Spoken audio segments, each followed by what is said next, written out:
नमस्कार दोस्तों, स्वागत है आपका आपके channel one nation one exam पर। तो दोस्तों, इस वीडियो में हम लोग यूपी डीएलएड सेकेंड सेमेस्टर के मैथ का पेपर हल करेंगे जो 2015 वर्ष में पूछा गया था। इससे पहले मैं बाकी ईयर के भी पेपर हल करा चुका हूं, जिसके लिए आपको डिस्क्रिप्शन में लिंक मिल जाएगा। इसके अलावा आप यूपी डीएलएड सेकेंड सेमेस्टर के लिए प्लेलिस्ट भी जाकर अवश्य चेक कर सकते हैं।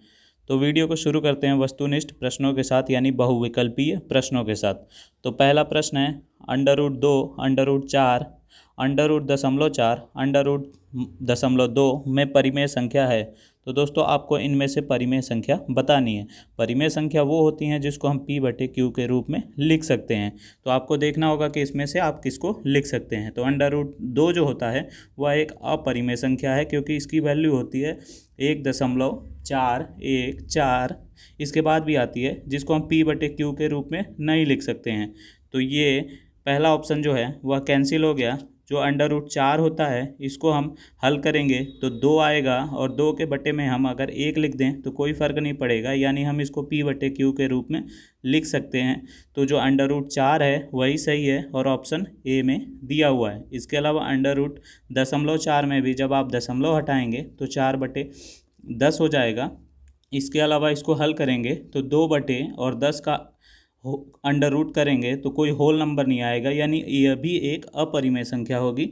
इसके अलावा यह भी एक अपरिमेय संख्या है। तो जो 4 ऑप्शन दिए हैं उसमें जो परिमेय संख्या है वह है √4।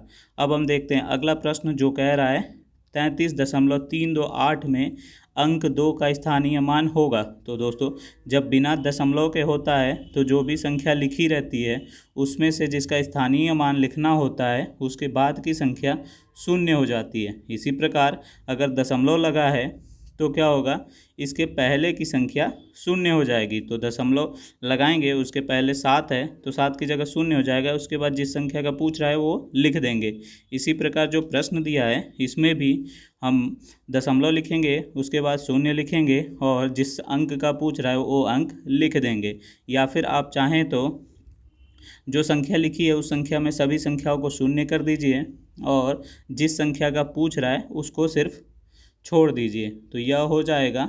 इसके अलावा आपको पता है दशमलव के बाद किसी संख्या के बाद शून्य लिखा है तो उसकी कोई वैल्यू नहीं है, तो यह हो जाएगा। इसके अलावा दशमलव के पहले आप कितने भी शून्य लिखें कोई फ़र्क नहीं पड़ता है, यानी आपका उत्तर फिर से वही 0.02 ही आ जाएगा जो ऑप्शन डी में दिया हुआ है, और यही आपका उत्तर हो जाएगा। अगला प्रश्न देखते हैं जो है 2 की घात x+1 = 16 दिया हुआ है, आपसे x की मान पूछ रहा है। तो दोस्तों, ऐसा प्रश्न जो होता है वह घातांक चैप्टर से लिया गया है, जिसमें आपको दायां पक्ष भी 2 के रूप में बदलना होता है।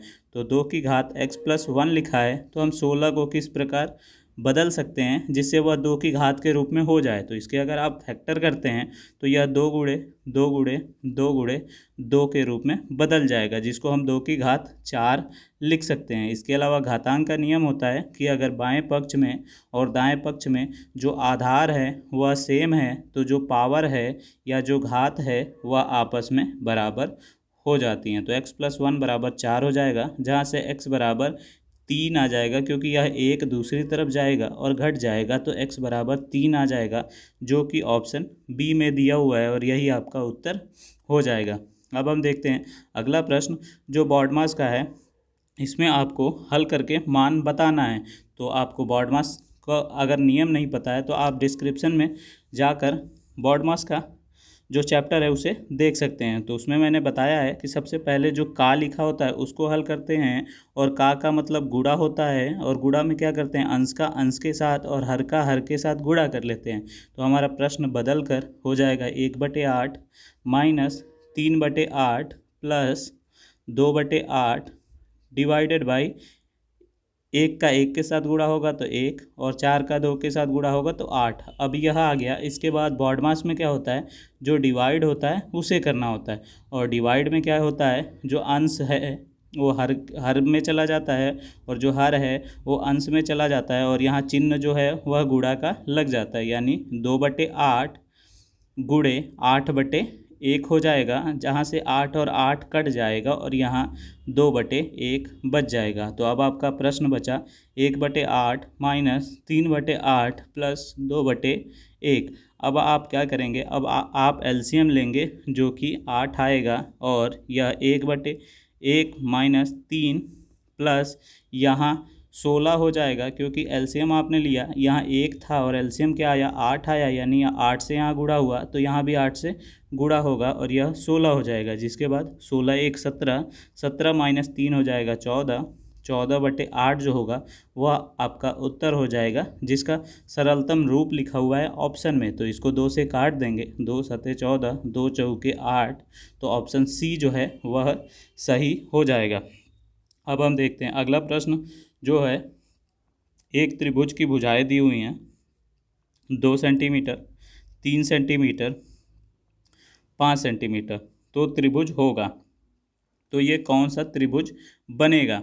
तो दोस्तों सबसे पहले तरीका होता है कि आप दो भुजाओं को जोड़ लीजिए, अगर वह तीसरी भुजा से बड़ा आ रहा है तो त्रिभुज संभव होगा। पहले आपको देखना है कि त्रिभुज बन भी पाएगा या नहीं। तो जब आप दो भुजाओं को जोड़ते हैं तो तीसरी भुजा के बराबर आ जा रहा है, यानी वह संभव नहीं है, तीसरी भुजा से हमेशा बड़ा आना चाहिए। तो आपका उत्तर हो जाएगा त्रिभुज संभव नहीं है। अब हम देखते हैं अति लघु उत्तरीय प्रश्न, जो 1 मार्क्स के ही होते हैं, परंतु आपको स्टेप वाइज करना होता है अगर आपको पूरे मार्क्स प्राप्त करने हैं तो पहला प्रश्न है x³ माइनस xy³ का गुणनखंड ज्ञात कीजिए। तो दोस्तों यहाँ भी आपको xy दिख रहा है, यहाँ भी xy दिख रहा है, तो आप क्या करेंगे xy कॉमन ले लेंगे। तो आपने यहाँ से xy हटा दिया तो x कितनी बार थे, 3 बार थे, तो एक x आपने हटाया तो 2 बार बचा। इसके अलावा y एक बार था जो आपने हटा लिया, कॉमन ले लिया, तो y चला जाएगा यहाँ से। इसके अलावा जो चिन्ह है वो चिन्ह रहेगा। इसके अलावा यहाँ से भी आपने xy हटाया तो x तो चला गया, क्योंकि x की घात 1 है तो x नहीं बचेगा। y की घात 3 है तो y की घात 2 जो है वह बच जाएगा। इसके अलावा अब आप देख रहे होंगे कि यह a² माइनस b² का फॉर्मूले पे लिखा हुआ है, तो इसको आप लिख सकते हैं a प्लस बी और a माइनस बी, जिसके बाद आपका उत्तर हो जाएगा xy, x plus Y, x minus Y. अब हम देखते हैं अगला प्रश्न जो कि कह रहा है, एक बगीचे में 2025 पौधे लगे हैं, प्रत्येक पंक्ति में उतने ही पौधे लगे हैं जितने बगीचे की कुल पंक्तियां हैं। ठीक है, प्रत्येक पंक्ति में कुल कितने पौधे लगे हैं। तो आपसे कह रहा है कि अगर इतने पौधे हैं तो अगर इस जितनी पंक्तियां हैं उतने ही पौधे लगे हैं, तो अगर आप इधर से मानते हैं 3 पंक्ति तो पौधे भी किधर, इस पंक्ति में 3-3 लगे हैं। ठीक है, 1 2 3 और 3 पंक्तियां हैं इसलिए 3-3 पौधे लगे हैं। इसी प्रकार अगर आप 4 पंक्तियां मानते हैं तो पौधे भी 4-4 लगेंगे। ठीक है, इसका मतलब क्या हो रहा है, अगर आप x मान रहे हैं तो x पौधे लग रहे हैं, तो जैसे 3 मान रहे थे तो 3 पौधे लग रहे थे और 3 के साथ गुणा हो जा रहा था तो टोटल आ जा रहा था 9। इसी प्रकार 4 मान रहे थे तो यह 4 के साथ गुणा हो रहा था और टोटल आ जा रहा था 16। इसी प्रकार हम x मानते हैं कि हमारे x पंक्ति होगी और x पौधे लगे होंगे तो 2025 हो जाएगा, जिसके बाद x² हो जाएगा 2025 और हमें x का मान ज्ञात करना है तो स्क्वायर को दूसरी तरफ भेज देंगे तो यह स्क्वायर रूट हो जाएगा, यह वर्गमूल हो जाएगा। तो 2025 का वर्गमूल जो होता है वह होता है 45 और यही आपका उत्तर हो जाएगा कि 45 पंक्तियां हैं और प्रत्येक पंक्ति में 45 पौधे लगे हुए हैं। एक वर्गाकार तार का क्षेत्रफल आपको दिया हुआ है 144 सेंटीमीटर स्क्वायर, इसे मोड़कर एक आयत बनाया गया है। यदि आयत की लंबाई जो है वह 16 सेंटीमीटर है तो आयत की चौड़ाई का गणना कीजिए। तो आपको अगर एक वर्गाकार तार से वर्ग बनाए जिसका क्षेत्रफल की बात कर रहा है, तो हम भी इसमें जो इसको बढ़ाकर बनाया जाता है उसकी भी क्षेत्रफल की ही बात करेंगे। तो जो क्षेत्रफल होगा उस तार से बढ़ा के भी बराबर ही बनेगा, यानी जो वर्ग का क्षेत्रफल होगा वह आयत के क्षेत्रफल के बराबर होगा और आयत का क्षेत्रफल होता है L इंटू बी और L दिया हुआ है आपको 16, तो यहाँ B हो जाएगा B। इसके बाद 16 को जो है हम बाईं तरफ लाएंगे तो दाईं तरफ गुणा हो रहा है तो इधर आके भाग हो जाएगा और 16 से 144 कटेगा 9 बार में, तो यह हो जाएगा B बराबर 9 सेंटीमीटर। अब हम देखते हैं अगला प्रश्न जो कह रहा है, एक कक्षा में 3x² प्लस 5x -9 बालक एवं इतनी बालिकाएं पढ़ती हैं। कक्षा में बालकों की संख्या बालिकाओं से कितनी अधिक है। यहीं से आपको पता चल रहा है कि बालकों की संख्या बालिकाओं से कितनी अधिक है, यानी अधिक तो बालकों की संख्या ही तो है, जो पूछ रहा है कितनी अधिक है, तो बालकों की संख्या में से बालिकाओं की संख्या घटा देंगे। जैसे अगर कहता है एक कक्षा में 6 बालक हैं और 5 बालिकाएं हैं, तो बालकों की संख्या कितनी अधिक है, तो आप 6 में से 5 घटा देते। तो इसी प्रकार जो दिया हुआ है बालकों की संख्या, उसमें से बालिकाओं की संख्या घटा देंगे। और अगर यहाँ 5 मैंने माना था, तो घटाने पे क्या हो रहा है, इसका साइन चेंज हो जा रहा है और -5 हो जा रहा है। इसी प्रकार जो बालिकाओं की संख्या दी हुई है, सबके साइन बदल जाएंगे। यह -x², यह -5x और यह -4 हो जाएगा, जैसा कि आप यहाँ देख पा रहे हैं। इसके बाद x² जो हल होगा वह 3x² के साथ हल होगा, तो 2x² बचेगा। इसके अलावा 5x जो है यहाँ प्लस का है, यहाँ माइनस का है 5x, तो यह दोनों आपस में कट जाएंगे और कोई भी टर्म x का नहीं बचेगा। इसके बाद -9 में -4 जुड़ जाएगा। -9 के बाद -4 लिखा है, तो आप चाहें तो माइनस कॉमन ले लें और 9 + 4 जुड़ जाएगा, जिसके बाद 13 आएगा, जिसमें आप माइनस से फिर से गुणा कर देंगे, तो यह -13 हो जाएगा और आपका उत्तर हो जाएगा 2x² - 13। अब हम देखते हैं अगला प्रश्न जो है 3, 5, x, 9, 11 का समांतर माध्य 7 है, तो x का मान बताइए। तो माध्य का फॉर्मूला होता है दी हुई संख्याओं का जोड़ बटे में जितनी संख्याएं हैं वह, तो 3 + 5 + x + 9 + 11 और कितनी संख्याएं हैं 5, और यह होता है किसका फॉर्मूला, माध्य का। तो माध्य दिया हुआ है 7, तो हम 7 रख देंगे, जिसके बाद यह उधर जाके गुणा हो जाएगा और 7 × 5 = 35 हो जाएगा। इसके अलावा बाईं तरफ हो जाएगा 11, 9, 20 और 20 और यह 8, 28, यानी 28 + x = 35। जिसके बाद यह 28 दूसरी तरफ जाएगा और प्लस का है तो जाके घट जाएगा, और 35 में से 28 जब जाएगा या घटेगा तो यह बचेगा 7। तो आपका x का मान आ गया 7। अब हम देखते हैं अगला प्रश्न जो समानुपात का है, जिसमें आपको समानुपात में कुछ अंक दिए हुए हैं और x का मान पूछ रहा है। तो समानुपात का नियम होता है बाह्य पदों का गुणनफल जो होता है वह मध्य पदों के गुणनफल के बराबर होता है। तो मध्य पदों का गुणनफल हो जाएगा x × x यानी x², और बाह्य पदों का गुणनफल हो जाएगा 9 × 16, जिसके बाद हमें x का मान ज्ञात करना है, ना कि x² का। तो हम स्क्वायर को दूसरी तरफ भेज देंगे, तो यह √ हो जाएगा। इसके अलावा वर्गमूल ऑफ 9 जो होता है वह 3 होता है, और वर्गमूल 16 का जो होता है वह 4 होता है, जो आपस में गुणा हो जाएगा और यह उत्तर हो जाएगा 12, यानी x का मान आ गया 12। यही आपका उत्तर हो जाएगा। अब हम देखते हैं लघु उत्तरीय प्रश्न जो 2 मार्क्स के पूछे जाते हैं और आपको स्टेप वाइज करना होता है पूरे मार्क्स प्राप्त करने के लिए। तो एक समबाहु त्रिभुज की ऊंचाई 3 √3 दिया हुआ है। समबाहु त्रिभुज यानी इक्विलेटरल ट्रायंगल, यानी आपका एक ट्रायंगल दिया है जिसकी तीनों भुजाएं समान होती हैं और आपसे यह ऊंचाई दी हुई है, और जो समबाहु त्रिभुज की ऊंचाई जो बनती है वह इनको 2 बराबर भागों में विभाजित करती है। तो यानी अगर यह x था, यह भी x था, यह भी x था, तो यह क्या हो जाएगा x/2 हो जाएगा, और यह x/2 हो जाएगा क्योंकि यह 2 बराबर भुजाओं में इसको विभाजित करेगी। इसके अलावा इसका मान दिया हुआ है 3 √3, यानी यह क्या बन रहा है, यह एक राइट एंगल ट्रायंगल बन रहा है। ठीक है, यह एक राइट एंगल ट्रायंगल बन रहा है जिसमें यह आपको 3 √3 दिया हुआ है। इसके अलावा यह x है और यह x/2 है।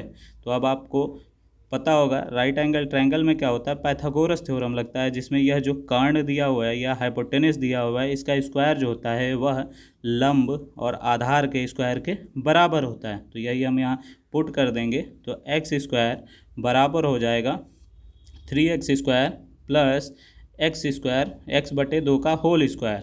तो अब हम इसी पे पुट करते हैं, तो x² बराबर हो जाएगा 3 √3 का स्क्वायर प्लस x/2 का होल स्क्वायर, जिसके बाद हम इसको दूसरी तरफ भेज देंगे क्योंकि हमें x ज्ञात करना है। तो जो हमें अज्ञात है वह एक तरफ ही रखते हैं, जिसके बाद हम हल कर लेंगे। तो अब आप यहाँ से देख सकते हैं कि यह दूसरी तरफ आ गया और इसका स्क्वायर करेंगे तो 3 का स्क्वायर हो जाएगा 9 और √ को √3 के साथ गुणा करेंगे तो यह 3 आ जाएगा, तो यह हो जाएगा 9 त्रिके 27। और इसके अलावा इधर हम एलसीएम ले लेंगे तो 4x² माइनस x², यह हो जाएगा 3x²। इसके अलावा यह जो 4 इधर भाग कर रहा है वह दूसरी तरफ जाके गुणा करेगा, जिसके बाद यह आ गया 27 गुणे 4 और यह 3 से 27 कट जाएगा 9 बार में।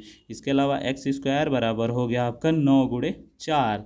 जहाँ से हमें x का मान ज्ञात करना है तो यह स्क्वायर जो है दूसरी तरफ भेजेंगे और रूट लग जाएगा, जिसके बाद 3 गुणे 2 हो जाएगा, यानी आपका जो भुजा आ गई वह 6 सेंटीमीटर आ गई। अब आपको फार्मूला लगाना है त्रिभुज की। जो क्षेत्रफल का फॉर्मूला होता है समबाहु त्रिभुज में वह होता है √3/4 भुजा स्क्वायर, और भुजा क्या है 6 स्क्वायर है, यानी 6 गुणे 6 लिख दीजिए। जिसके बाद 2 दूनी के 4, 2 तिहाई 6, इसके अलावा 2 तिहाई 6 हो जाएगा। जिसके बाद 3 तिहाई 9, √3 जो होगा वह आपका उत्तर हो जाएगा, और क्षेत्रफल का जो यूनिट होती है वह सेंटीमीटर स्क्वायर हो जाएगी। अब हम देखते हैं अगला प्रश्न जो है प्रश्न संख्या 13, जिसमें आपसे गुणनखंड इनका पूछ रहा है। तो जो कॉमन है वह कॉमन लीजिए, तो यहाँ भी xy है, यहाँ भी xy है, तो x² हम कॉमन ले लेंगे। जिसके बाद यहाँ x³ बचेगा, यहाँ y³ बचेगा। जिसके बाद हम इसका फॉर्मूला लगाएंगे जो होता है a - b a² + b² + ab, और यही आपका उत्तर हो जाएगा। अगला प्रश्न है √121 जिसका मान होता है 11, √64 जिसका मान होता है 8, √0.04 जिसका मान जो होता है वह यहाँ से दशमलव हटाएंगे तो बटे में 100 आएगा, और 4 का अंडर रूट होता है 2 और 100 का होता है 10, जिसके बाद यह हो जाएगा 0.2। इसी प्रकार इसका हो जाएगा 0.4। इसके बाद जो जोड़ के हैं जो प्लस साइन के साथ हैं उनको जोड़ेंगे तो 11 + 8 19, 19.4, जिसमें से हम माइनस कर देंगे माइनस वाला टर्म, तो उत्तर आ जाएगा 19.2। अब हम देखते हैं अगला प्रश्न जो कह रहा है एक काम 30 मजदूर 16 दिन में करते हैं। तो मैंने आपको समानुपात से बताया था इसको कि पहले आप एक तरफ मजदूर लिखिए, एक तरफ दिन लिखिए, ठीक है। तो 30 मजदूर जो हैं वह 16 दिन में करते हैं, तो 12 मजदूर कितने दिन में करेंगे। और जब मज़दूर की बात होती है तो जैसे जैसे मज़दूर बढ़ते हैं वैसे वैसे दिन कम लगता है, तो यह जो तीर लगती है वह अपोजिट लगती है। जिसके बाद इस तीर से मतलब होता है लिखने का तरीका, तो 30:12 हो जाएगा, समानुपात x:16 हो जाएगा। जहाँ से यह 30 16 के साथ गुणा होगा और यह 12x हो जाएगा, यानी 12x बराबर 30 गुणे 16, जहाँ से यह 12 दूसरी तरफ जाएगा और भाग होगा, जहाँ से x बराबर 30 गुणे 16 बटे 12 हो जाएगा। जहाँ से हम इसको हल करेंगे तो आएगा 40, यानी x बराबर 40 आ जाएगा, यानी 12 मजदूर उस काम को 40 दिन में करेंगे। अब हम देखते हैं अगला प्रश्न जो है प्रश्न संख्या 16, जिसमें आपको माध्यिका ज्ञात करनी है।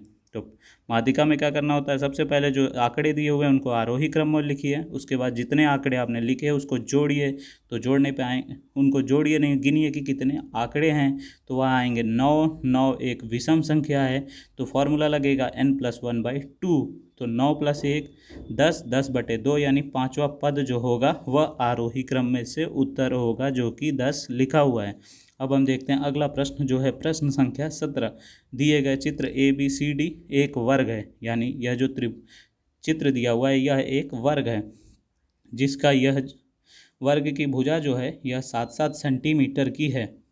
आपको वर्ग के अंतर्गत खींचे गए जो यह वृत्त है इसकी परिधि ज्ञात करनी है। तो अगर आप ध्यान से देखें तो अगर यह भुजा 7 है तो यह भी 7 होगा, यह भी 7 होगा, यह भी 7 होगा, यह भी 7 होगा। इसी प्रकार इस सर्कल का जो डायामीटर होगा वह भी 7 होगा, और डायामीटर का आधा होता है त्रिज्या, तो 7/2 होगा त्रिज्या। अब हमारी त्रिज्या आ गई, और परिधि का फॉर्मूला होता है 2πr, जहाँ से पाई की वैल्यू पता है, आपको आर की वैल्यू पता है, तो हम इसी को पुट कर देंगे और 7 से 7 कट जाएगा, 2 से 2 कट जाएगा, और 22 सेंटीमीटर जो होगा वह आपको वृत्त की परिधि उत्तर आ जाएगा।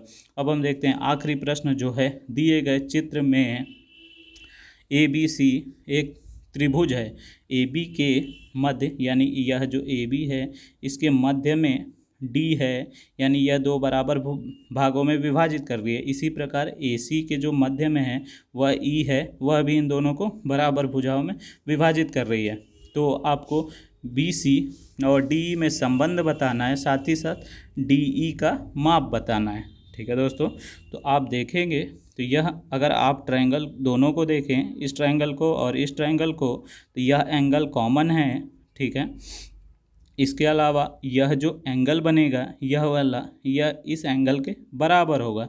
इस प्रकार से जो नियम होता है, तो यह एंगल इस एंगल के बराबर, यह कॉमन, और तो यह एंगल भी इस एंगल के बराबर हो जाएगा। यानी यह जो ट्रायंगल है यह बड़े वाले ट्रायंगल के सिमिलर है।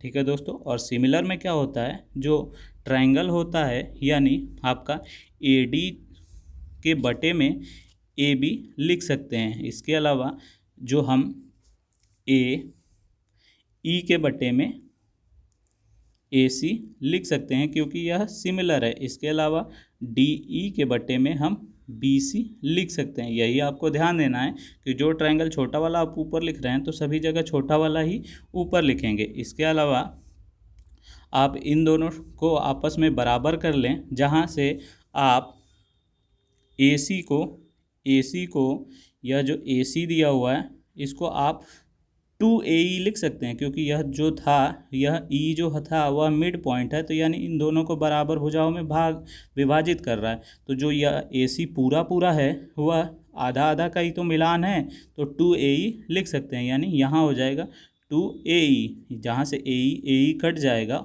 और BC बराबर, BC इधर आ जाएगा, तो BC बटे 2 जो होगा, यानी BC का जो आधा होगा वह DE के बराबर होगा। और यही आपका एक उत्तर आ गया संबंध वाला। इसके अलावा माप की बात करें तो आपको जो यहीं पे माप दिया हुआ है DE आपको नहीं पता, BC की जगह आप 6 रख देंगे और बटे में 2 है तो यह काट देगा और DE आ गया आपका 3 सेंटीमीटर। तो यही आपका उत्तर हो जाएगा। इसके अलावा जो मैंने बटे में करके रेशियो लिखा था वही यहाँ पे रिलेशन लिखा हुआ है। तो दोस्तों यहाँ पे आपका जो पेपर 2015 का था वह कंप्लीट हो गया। उम्मीद करता हूँ आपको सारे क्वेश्चन समझ में आए होंगे। आप चाहें तो मेरे मॉडल क्वेश्चन पेपरों को भी देख सकते हैं, जिसमें मैंने सारे ऐसे प्रश्न शामिल किए हैं जो आपसे इस वर्ष पूछे जा सकते हैं। तो आप अवश्य जाकर एक बार डिस्क्रिप्शन में लिंक को अवश्य चेक करें या फिर प्लेलिस्ट को अवश्य चेक करें। इसके अलावा अगर आपको यह पेपर चाहिए तो आप टेलीग्राम चैनल पे PDF द्वारा, लिंक द्वारा इसको PDF में प्राप्त कर सकते हैं। अपने सहपाठियों के साथ वीडियो को अवश्य शेयर कीजिए। साथ ही साथ पूरी वीडियो देखने के लिए बहुत बहुत धन्यवाद। इसके अलावा चैनल को सब्सक्राइब करने के साथ बेल आइकन पर क्लिक कर दें।